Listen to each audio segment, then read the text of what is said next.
I came across this article from filmmakersprocess.com titled "Filmmaking Doesn't Have to Be a Business," and I agree. Filmmaking does not inherently have to be a business. However, I feel like the way I'm looking at that and the way this guy who wrote this article is looking at it are two different ways of looking at things. At least just from first impressions. I haven't read the article fully yet, which is what I'm about to do right now. This is my response video to this article.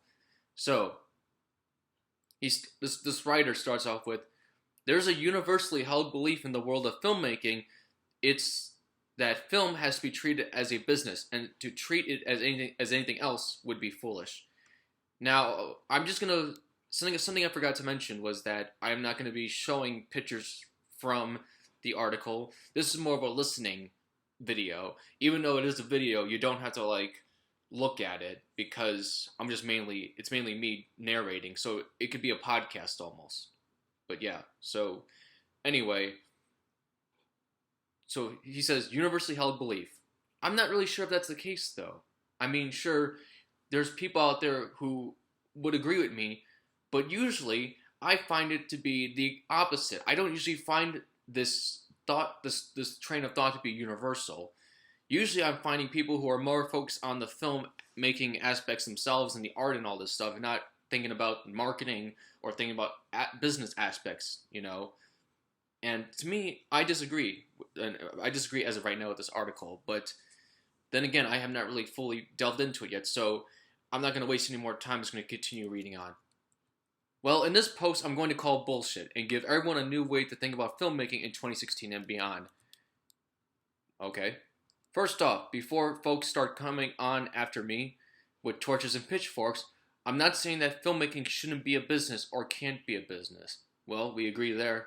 Very clearly, it can be. Yes, we do. I agree with you. I'm simply saying that in 2016, thanks to a confluence of factors, it's perfectly acceptable to treat a film as a personal or collaborative art form done for its own sake rather than the pursuit of money. So like a hobby, I agree. Like again, like I'm not saying all filmmaking has to be a business. You know, if you're not going to do filmmaking as a career where you're doing it to earn a living, then you know you can still do it as a hobby in your free time. You know, people do certain things in their free time. They have their job and then they have their hobbies. So they're not always caught up with their job, whatever they want to do in their spare time, whether that's like fixing a car or in this case, you know, making a movie. They can do that. That's their spare time. If they don't have money involved, if they're not planning to do this as a job in the future, or they will have the hope of doing it as a career, then usually I would say then money's not really much of a factor. But if you want to do this as a career, then yeah, money is a factor because you need money to pay your bills. You need money to pay for food and stuff like that. You need money to live. You need money to finance the films, whether the profit is involved in the end or not. You still need money to finance films. And even more than that, I'm going to argue that many people, especially those who are struggling to find meaning and to make ends meet in the world of independent filmmaking, should consider adopting this mindset. Okay, sure. This article is lengthy and detailed and will take you a solid 20 minutes to read. Oh my god. So I was just grabbing a cup of coffee beforehand. All set? No, I'm not actually. Now let's dive into the rabbit hole, shall we? I guess. 20 minutes? Damn. I don't even know if I have enough memory on my freaking hard drive to even back up all this video footage for 20 minutes, but we'll find out. The basis for why we treat film as a business.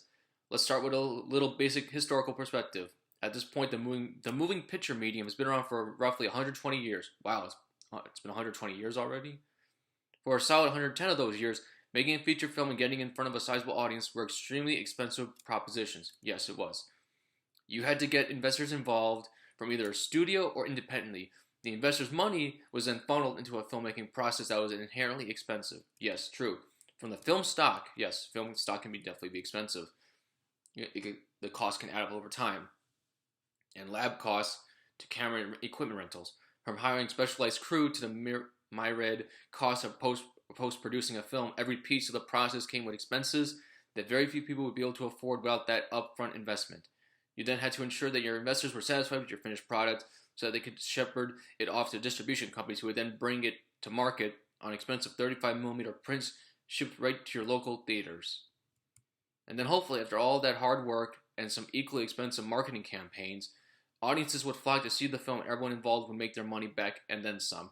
Actually, about the marketing campaigns, I actually personally learned historically that marketing was not as big of a thing as it is nowadays. Before Jaws and before Star Wars, marketing did not make up as much of a film's budget as it does now. What I learned from film classes is that it was movies like Jaws and movies like Star Wars that really propelled this whole idea of marketing movies, and setting up these marketing campaigns with lots and lots of money. I mean, hundreds of millions of dollars are spent in the Hollywood sphere of movies for these movies basically. So it costs a lot of money. However, I was also taught that the marketing was not actually as expensive as it was before that. Marketing was not as much of a thing as it was before the Jaws movie came out, before other movies came out. So yeah, that's just a different perspective I want to bring. Of course, there have always been people making films for cheap, maybe opting for 16 millimeter or 18 millimeter film stocks instead of a traditional 35. And there have always been people showing their work independent of traditional distribution channels. However, these people always had outliers, and odds were stacked against them, especially if they were seeking commercial success. All of this is to say that since the very beginning, it hasn't been financially feasible for ordinary people to make films simply for the sake of making films. How inexpensive digital technology changed everything. Let's fast forward to 2016. Last year, one of the best films at Sundance was shot on an iPhone. I'm sure all of you have heard the story of Tangerine. No, I have not actually. I don't think I have actually. Maybe I have. I mean, I've heard of films being shot on iPhone. Anyway, as it's been touted multiple times by every film blog in existence, but stop to think about it for a moment. A film with a minuscule budget featuring unknown actors and shot on a consumer device, a cell phone no less, took one of the world's most prestigious film festivals by storm. It's simply incredible, and if someone had predicted that would happen 20 years ago, they probably would have been institutionalized. Tangerine is another outlier, of course. There are tons of films, both short and feature length, that are shot on phones and inexpensive consumer-grade equipment that will never reach a wide audience. I mean, how do you know that? I mean, sure, it will never maybe reach a wide audience, but I mean, like, things like the internet can make that possible, though. And it also marketing here is a factor, whether it's you have the means or not, try and market it as best as you can, I would say. That will never reach a wide audience, and that will never create a profit for those who made them. But the success of that particular film signals something. It tells us that the monetary barriers to creating a credible film have been all but obliterated.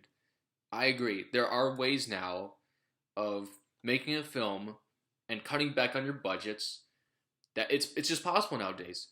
I don't know if this writer's going to mention it or not, but Machinima filmmaking is one of those ways of doing that. Thanks to Machinima filmmaking, there are now ways to make your vision come to life that otherwise would require hundreds of thousands or millions of dollars.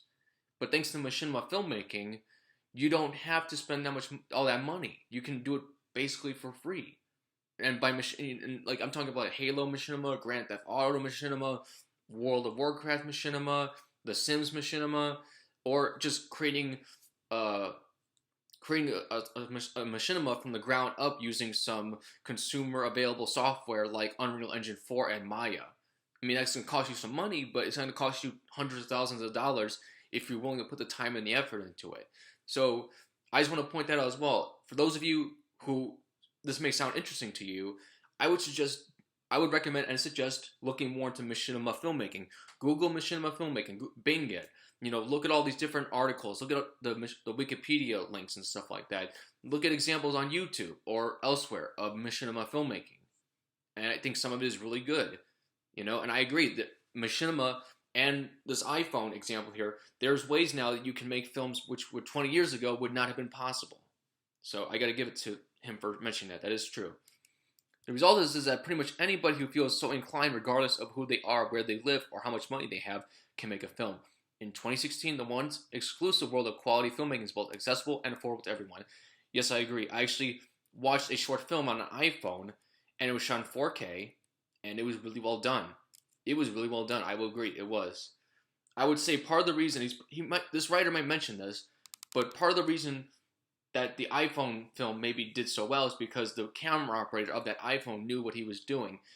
It also helps to have some skills or some practice involved, you know, because if you could have the best camera in the world, but if you don't know what you're doing with it, then it's just not going to be as good as someone who knows what they're doing. So it helps for the camera people out there to do that. Online funding and distribution are game changing as well. Just as technology to make high quality film has been democratized, so have the funding and distribution processes. Thanks to crowdfunding outlets like Kickstarter, Indiegogo, and a handful of others. I'm going to mention Patreon here. Give a shout out to Patreon. Honestly, Patreon has a lot of potential, and I think people should also research into Patreon as well. Anybody with an idea can pitch it to a group of strangers in hopes that it will resonate. And then maybe, just maybe, that idea is good enough, those strangers will fund the project. See, one of the things that I like about crowdfunding is like the investors, the whole investor motto, the whole investor mantra, or whatever you want to call it. He mentioned earlier in this article about the history of filmmaking, how you had to have investors and please the investors. Well, guess what? Now anybody can become an investor. So it's not just some rich guy or woman who has to fund your film. It could be any person who wants to even invest some money, even a very low amount. But they have the ability to do that now. So like your average consumer can have the ability to invest in you as a filmmaker. And that's what I like about it. So basically what I'm trying to say is anybody can be an investor now. It doesn't require a person with millions of dollars to become an investor. There's, the possibilities are bigger now. So back to this article. Making a film and then getting in front of an audience is no longer out of reach for the vast majority of people, which opens up a world of possibilities for those of us inclined to treat film first and foremost as an art instead of a product. So how come art is not a product? That's my issue right here. Treat film first and foremost as an art instead of as a product. But why can't art be a product? Because to me, art can be a product. They're not two separate things. Art can be a product. When someone paints a painting and they're selling it to an art vendor, like a museum or a gallery, they're selling a product. They painted a canvas. That canvas is a product. That's the way I look at it. I don't find anything wrong with that method of thinking. If you want to look at a canvas or a movie or some other form of art like an album or vinyl and say this is art only and it's not a product, fine. You go ahead and fine, whatever. I'm not going to stop you. But if that same person then disagreed saying, no, it's just art, that's not a product, I would totally disagree with that. A vinyl is a product and it's art. It's both. Well, let me reword that. It can be both. A vinyl album can be art and it can be a product. Same thing with CDs. A painting canvas can be art and it can be a product. Same thing with a movie. A movie can be art and at the same time it can be a product. That's basically what I'm trying to say. I don't agree personally with the separation of art and product that they're two separate things. To me, if you're selling art, then it has the potential to be a product as well. And I don't find anything wrong with that way of thinking. I don't. The end result of this shift is that filmmakers no longer need to rely on studios or independent investors to fund their projects. See, but that's the thing though. Why can't they rely on investors? Even if that investor is giving a couple dollars. To me, that's still an investor. An investor, to me, is not someone who has millions of dollars. Like an investor can be someone who gives you $20 or gives you $100. To me, that's still an investor. They're still investing in the movie. They're not donating. They're investing. If they were just donating, then they wouldn't be getting anything out of it. But they are getting something out of it. They're getting a product out of it, or in your case, art. They're getting something. They're getting an art out of it. They're getting an art piece, a movie. They're still investing in it though. So maybe this writer does mean that. I don't know if this guy's a he or she. I don't know who this person is. I didn't actually see a person's name or anything like that. Independent investors. I mean, to me, an independent investor can be a multi-million-dollar person to someone who's just going to give you $20. To me, that the investor, the door for being an investor has opened dramatically. That's what I'm trying to say. Of course, many films are still treated that way because they're made with the purpose of being sold. Nothing wrong with that. Yes, I do. I agree with that. However, that mindset and approach are no longer prerequisites for getting your film funded. I also agree with that. Now let's talk briefly about online distribution. That's a vague term that can mean many different things, but essentially comes down to the fact that filmmakers now have an incredible array of options in terms of how their films reach people, from YouTube to Netflix, Vimeo to iTunes, and a Baby, whatever the heck that's, yeah, whatever, of other VOD sites. Filmmakers can choose any number of online distribution channels that best suit their particular film intended audience, and that's true. And now I'm going to give a shout out to a few more examples besides Vimeo. So there's also VHX, where you can open up your own mini Netflix, or you can rent and sell your movies to other people or videos to other people. There's also IndieFlix. There's Fandor. There's this one from like Scotland. I forgot the name of it, but go look it up. Just look up list of different VOD sites. List of different VOD sites. There's also Amazon. Amazon also opened its own video player service up to people who want to stream their movies on Amazon. It's called the Amazon Instant Video Player, Amazon Video Player. So yeah, check into that as well. I might even provide a link in the description section for these different things. Back to the article now. Long gone are the days where expensive theatrical distribution was the only option. Today, thanks to the power and ubiquity of the internet, you can reach wider audiences than you ever could before. Though again, it's far from easy, and you can monetize your work without ever involving a distributor. Yes, true, and it's also very hard. I agree. Ultimately, the point of these two sections is this. Making a film and then getting in front of an audience is no longer out of reach for the vast majority of people. Okay, I agree. Which opens up a world of possibility for those of us inclined to treat film first and foremost as an art instead of as a product. Again, here's my thing with this. I see it both ways. I see a film as a product and art. I see it as art, entertainment, and a product. I see it as three different things. I don't understand why this writer feels the need to separate it. Maybe what the writer's trying to say is that in this writer's mind, we can see films from filmmakers now as art first instead of a product second. But for me, I just see it both equally. I don't think of it first as an art or first as a product. I think of them both as art and a product at the same time, or an entertainment at the same and entertainment on top of all that. Why you should maybe reconsider treating your own independent films as a business. This is the part of the article that is likely to piss some people off. Here's what I want you to do before skimming down to the rest of this article. Sit down and take a moment for why you started making filmmaking in the first place. I'm asking you to dive deep and really get into the core of what makes filmmaking special to you. Was it a result of your love for movies as a kid? Were you, like many, enthralled by the worlds created by minds like by Spielberg and Lucas?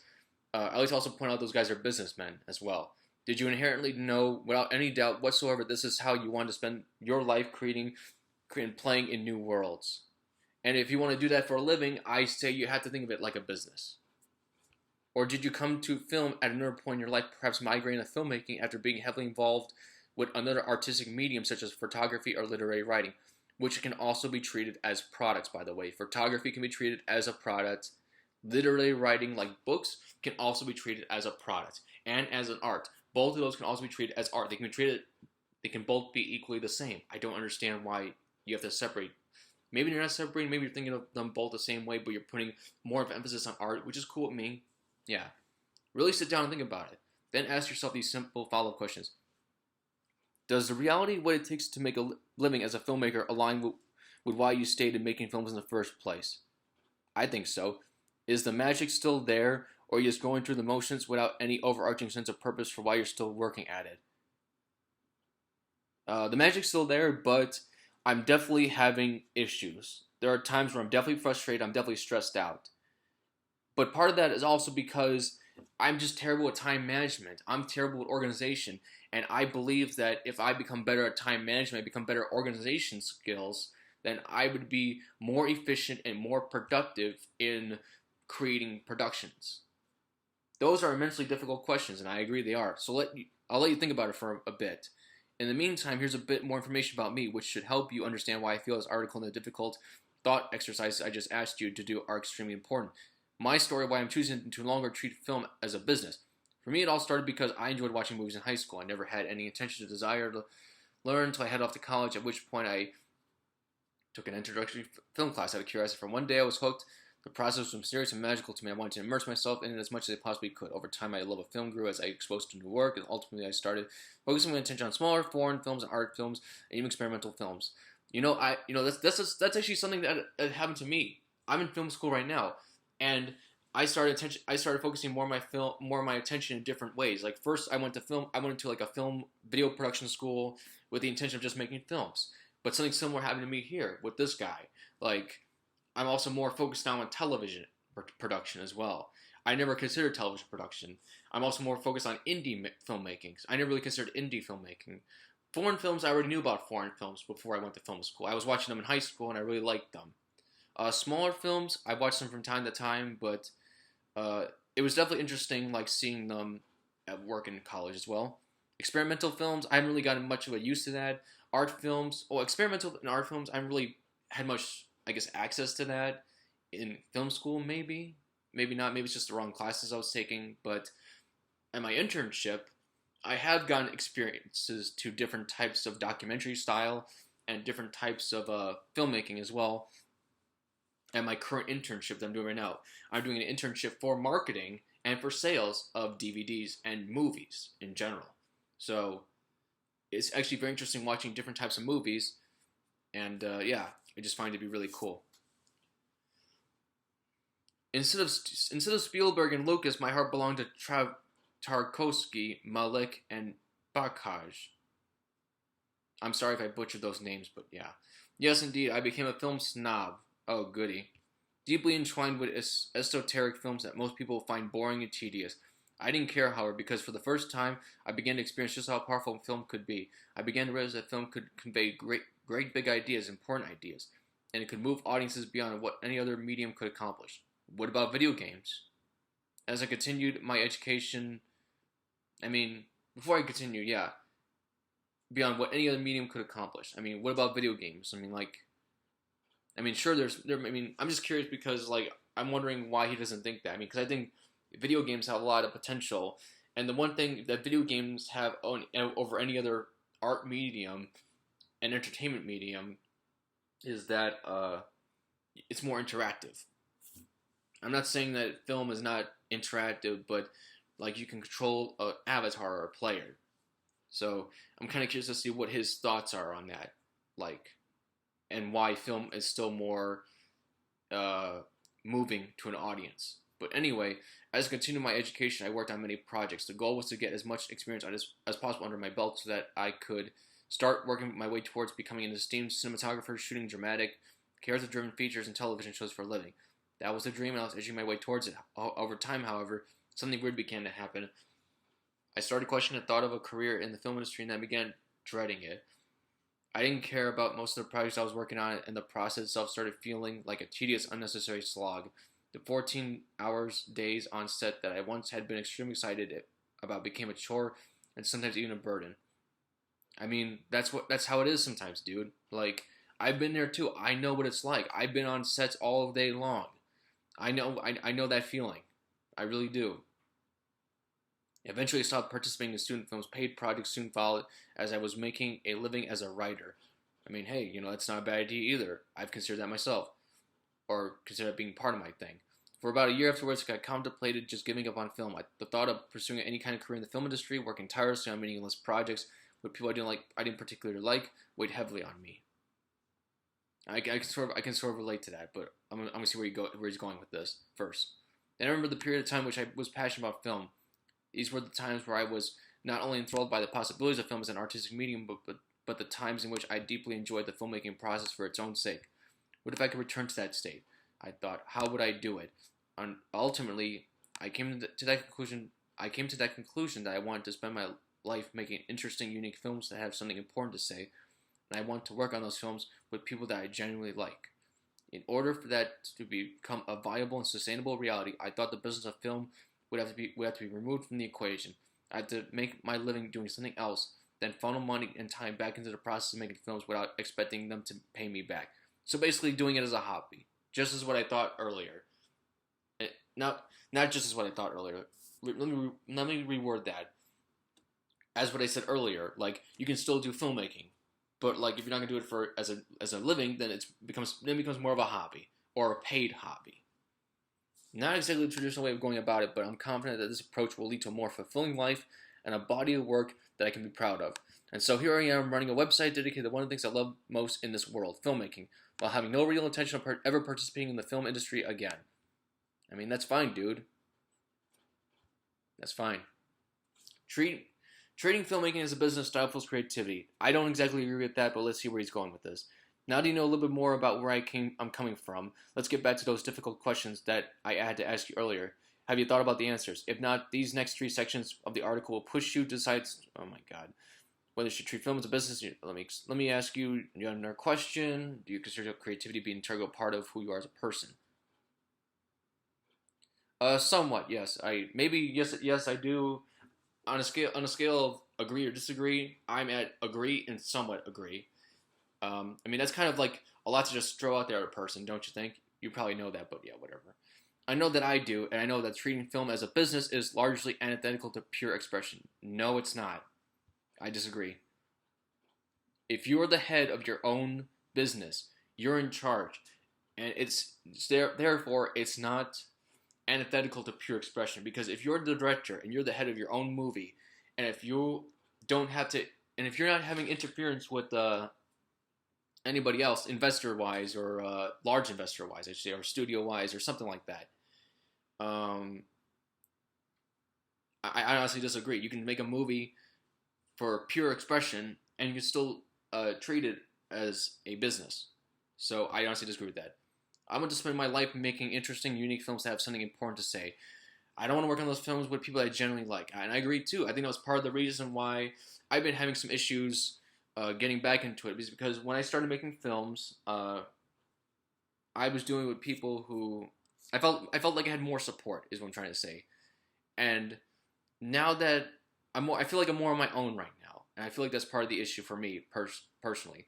However, I do not think that's the bigger issue. The bigger issue, again, like I said earlier, is my organization skills are not that good, and my time management skills are not that good. If I can accomplish those goals of getting rid of those issues, then I feel like I can have an easier time finding people who like are cool to work with, basically, regardless of whether I think of it as a business or not. It should come as no surprise to anyone who seriously considered filmmaking as a business that in order for it to work, you have to treat your films as a product instead of as a piece of art. Again, I disagree. Why can't you think of it as both? Like, I think of it as a business, and I think of it as both. And honestly, how come a piece of art can't be a product? That's like another thing I don't get. Because I disagree. It honestly can be both. I've already said this before. A play can be art, and you're selling tickets to it, so that could be a product. A music album, it's art, but you're selling it, so that's a product. A book, you're writing art, you're writing a novel, that could be art, but you're selling it, so it's also a product and it's art. Video games can be art, and it can also be a product. Movies can be art, and you're selling the movie, so it could be art. So it can be both. Again, instead of channeling your creativity and your voice into something that is uniquely your own, you're instead forced to think first of the audience you're trying to serve. No, that's not entirely true. That's not entirely true. You can be your own boss. You can be your own person, and you don't have to care what the audience wants. You can do things your way, and you don't have to give a damn what the audience thinks. And maybe some people don't give a damn what maybe some people don't care about that. Maybe they're like, oh, I don't mind hearing what the audience wants, because maybe they don't have a problem with that. And maybe here's another idea. You don't have to agree with the audience either. If there's some suggestions from the audience that like, hey, I agree with that, then you can use those. But if there's some suggestions that you don't agree with that come from certain audience members, you don't have to agree with those audience members. You don't have to listen to them. You don't. Perhaps more important than what the audience wants is what the people investing in your film want. Quite simply, if they want to dive into piles of money like Scrooge McDuck, so they look at your films that have historically made a significant return, and then lay out the expectation that your film will be similar in style, tone, and content. At least you'd be tempted to break away from the formulas that you worked in the past. But again, that depends on what you mean by investors. You're talking about like investors that have lots of money? Sure, okay, that's fine, but like that's not automatically true either. And also, like I mentioned, anyone can be an investor now. If you have $20 to give to someone's Indiegogo project or fundraising, you're an investor then because you want to invest in the art/product of the movie or something else and make it happen. As a quick but relevant detour, check out this article. No, I don't even know if I have enough space left to even continue doing this. It's a brief overview of what takes to market, distribute, or feature films you can actually make a living. Cool, you know what? I actually will look into that after I'm done with this video. The post is very logical and straightforward and pulls no punches in terms of the many harsh realities that people must face if they're looking to make a living making feature films. And though it's truthful, relatively accurate, it presents a soulless, widely uncreative vision of filmmaking. But again, that's part of that is just like the people behind the camera's fault. Like, it doesn't have to be that way. They choose to make it that way. They choose to play it safe all the time.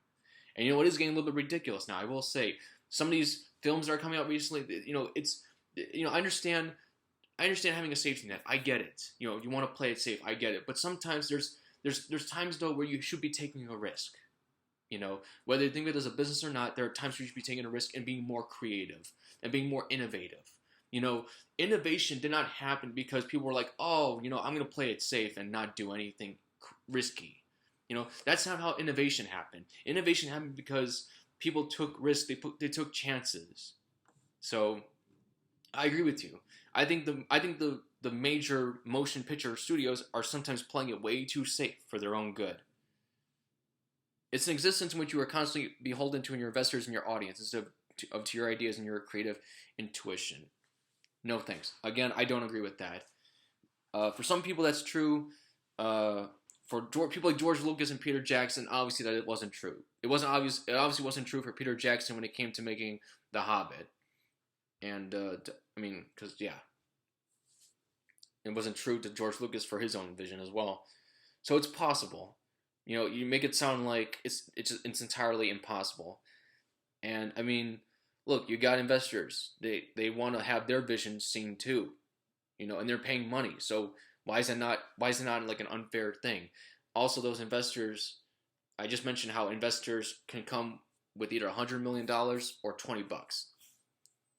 And your audience, well, I mean, that's not entirely true either. I mean, just look at the new Ghostbusters movie. Look how it's an all-female cast. You think the people behind that movie are being beholden to the older audiences of the Ghostbuster franchises? No, they're not. They're not being beholden to those fans. They're obviously ignoring their request, to just not do that. Yeah. So the world needs more thoughtful films, not meaningless products. Oh, here we go again with the products thing. If you're anything like me, you don't make films because you want to create a product. You make them because film is the most powerful universal artistic medium known to man. You want to leverage that medium to say something important. Okay, but why can it not be a product? I don't understand that. Quite frankly, this weird, broken world we live in doesn't need more watered-down films to pander to the lowest common denominator audiences. We need more smart films, unconventional films, and films that challenge our foundational beliefs. Even if they reach fewer people, these films are vastly more important than the ones that achieve mainstream success but are ultimately vapid and empty. I mean, how the hell do you know that? Luckily, filmmaking... And by the way, like, maybe some of us don't give a flying fuck either. Did you ever think about that? Like, oh, it's got to have meaning to it. No, it doesn't. That's the thing. Here's another thing about filmmaking. No, it doesn't. It could be for just pure entertainment purposes. There doesn't need to be some inner depth. There does not need to be some inner meaning. That's not required in filmmaking. If you want to make a film, and if you want to put inner depth and inner meaning into it, fine, go ahead. Be my guest. More power to you. Oh, and by the way, while you do that, there'll be like 100 different interpretations of what you're trying to say because some of your stuff is so subtle as a filmmaker that people just simply will not understand. And that doesn't make them lowest common denominator or dead or brain dead people. It just means that they have a different way of looking at the world. It means they just have a different way of interpreting things. You know? So yeah, just saying. And maybe you like that. Maybe you don't have a problem with all those different interpretations. I'm just letting you know for those filmmakers out there who have a certain vision, they want to try to show that to the audience. I'm just showing if you're subtle enough, if you're being so subtle that it's just not gonna. Some people are just not gonna catch what you're trying to say, or they'll just make up a completely different interpretation. So yeah, luckily filmmaking is more accessible than it has ever been, and the chance of these incredible films being brought into existence is much higher than it's ever been in the past years. The only barrier to that happening is if everyone treats film as a business. And once again, that is not true. I explained why that isn't true. Unfortunately, if people follow the path laid out in countless blogs, magazines, and books about how to achieve success in the world of filmmaking, then we're bound to wind up with some more of the same. More films that look and feel the same with canned emotions and no greater purpose outside of making a few bucks. I don't agree. On the other hand, if people take the road less traveled and abandon the business mindset with their films, I sincerely believe that both people and the people making those films and the people watching them will be better off. Maybe they will be, but I don't agree with that. I don't find anything wrong with having a business mindset when you're making films, because if you want to, do this as a living, I don't see why not thinking of it as a business doesn't make sense. It does make sense, because you want to do this as a living. You have to make money from it, because money pays bills. It pays for other stuff in your life, and it also helps to fund future projects. So I don't see what the problem is with thinking of it as a business. And this guy has no problem with that either. And he's saying people are better off for it. Maybe some people will be, but I don't see it. I don't see it as being such a bad thing that they think of it like that. And I don't think it stifles creativity. I know you laid out your little reasons for that, but I just don't agree with that. I think there's potential creativity in it, regardless.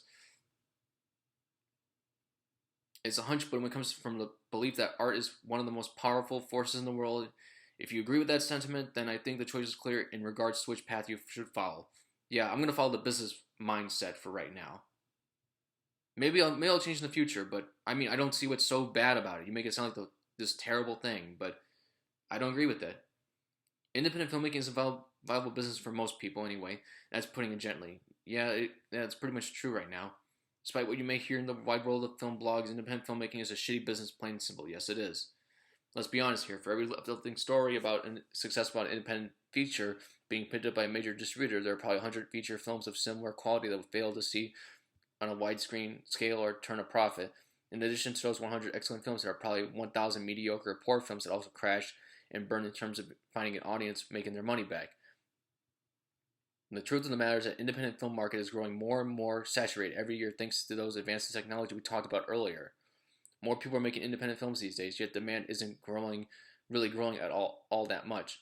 Ultimately, this means that even though it's easier and less expensive than before to make a film, it's paradoxically harder than ever to actually make a living from it. Yeah, that's true. I think it's true. I agree with that. I've already known about like how hard it can be, especially if you're seeking to write and direct your own films. Even if you do everything right, following tried and true paths for how to attain success, you're not guaranteed everything. I know I'm being extremely critical here, but it's important to wrap your head around the probability of forging a lucrative and stable career making films that you actually care about. From a mathematical standpoint, the chances are very close to zero. That's not to say that it can't be done. It's just insanely difficult, and the road to get there will be almost extremely fraught with countless obstacles and crushing letdowns. That's just something you have to be willing to take into consideration. I mean, I'm not saying I agree with him, and if you want to do that, if you want to be your own boss and stuff like that, that's just something that, it's going to take a lot of work and stuff like that. It's going to take a lot of effort. You hear a lot of people tell you that film always has been and always will be a business, and that you should fall in line with the traditional way of doing things. Otherwise, you'd be a fool. Don't believe them. The path you choose to follow through the film is entirely up to you. Yes, I agree with that. It's important to note that I'm not saying high-budget filmmaking and television are bad businesses, nor am I saying that offering filmmaking services to corporate and commercial clients are on a freelance basis a bad business. Not at all. In fact, those things can be highly profitable if you play your cards right. And for many independent filmmakers, their day jobs fall into those particular sectors of media production. All I ask is that you be wary of treating independent film as a business. Though success isn't impossible, it's more than likely impossible that you like to believe. Benefits of abandoning the business mindset. So here we are. It's crunch time. So the last two sections, we're going to walk through the benefits and drawbacks of abandoning the business, independent filmmaking. First, up the benefits. You get complete creative freedom over your projects. When you choose to abandon business, you get to make the films you want to make. No, I don't agree with that. I think when you choose to abandon business, that's not entirely true. You no longer have to focus on feature filmmaking. Feature films are the gold standard in filmmaking. That's the way the market has operated for more than a century. Feature films are considered a marketable product. Short films are not. However, when you take business out of the equation, you can make films as long or short as you want without worrying about how they'll affect marketability. If you don't want to commit to a insanely length and tedious process of making a film, you don't have to. Oh my God, there's so much to read here. I'm just trying to speed up because I don't know how much time I have left in my computer webcam memory space. You don't have to put up with working on films or projects that you don't care about just to pay the bills. If a project comes your way but you don't get a sense that it's meaningless, don't work on it. It's that simple. I mean, I agree with that one there. That's the one I do agree with so far, out of the three. Number 4, you don't have to work with people you don't like. I mean, that's not entirely true either. I mean, like, if you're working it as a hobby, as a side gig, you can end up working with people who you find to be a complete pain in the ass with. You can end up working with assholes. You can still sell your work. Yeah, but okay, yeah, you can still sell your work, but why is that not? How is that not like thinking like a business though? So let me read this here. This seems to might contradict everything I've written, but if you think about it, if you've been able to cultivate any kind of an audience that likes what you do, they'll certainly start to purchase your films on VOD platforms and DVD if that's still going to be a thing in the future, even though you made the film without business in mind. Okay, fine, sure, you can do that, but again, like, I still like having the business aspect in mind. I don't mind that. Let's take someone like Don Halsfeld. The dude makes strange, esoteric animated films. But why can't you think of that like a business anyway? Whatever. Is an outsider who makes films that he wants to make. Again, you can do that with a business mindset too. You can make the films that you want to make with a business mindset. You don't need to listen to other people. People go out of their way to watch films and purchase his work. Okay, cool. Just take a look at his Kickstarter he landed last year. Okay, but yeah, he built an audience though, and that's still, you can still do that with a business mindset. Here are the drawbacks of treating your film as an art rather than a business, even though you can do both. But whatever. Here we go again. So you have to find another way to make a living. Frankly, most people in the independent film world already make a living doing something else, whether it's teaching, directing commercials, running a production company, or even something not related to filmmaking. 2, you have to fit filmmaking into the time whether you're not working or taking care of life's random obligations. 3, you'll have a hard time finding collaborators. Final thoughts. I mean, I agree with all those so far, all those drawbacks. You have to find another way of making a living. Yeah, I mean, that's true. If you want to do this that's what I've been saying the whole time. If you want to do this if you want to do filmmaking or video production as a career, you have to think of it like a business. I believe that to be true. There's some people out there who may not think that way, but I just think that's the way it is. You have to fit filmmaking to the time when you're not working or taking care of life's random obligations.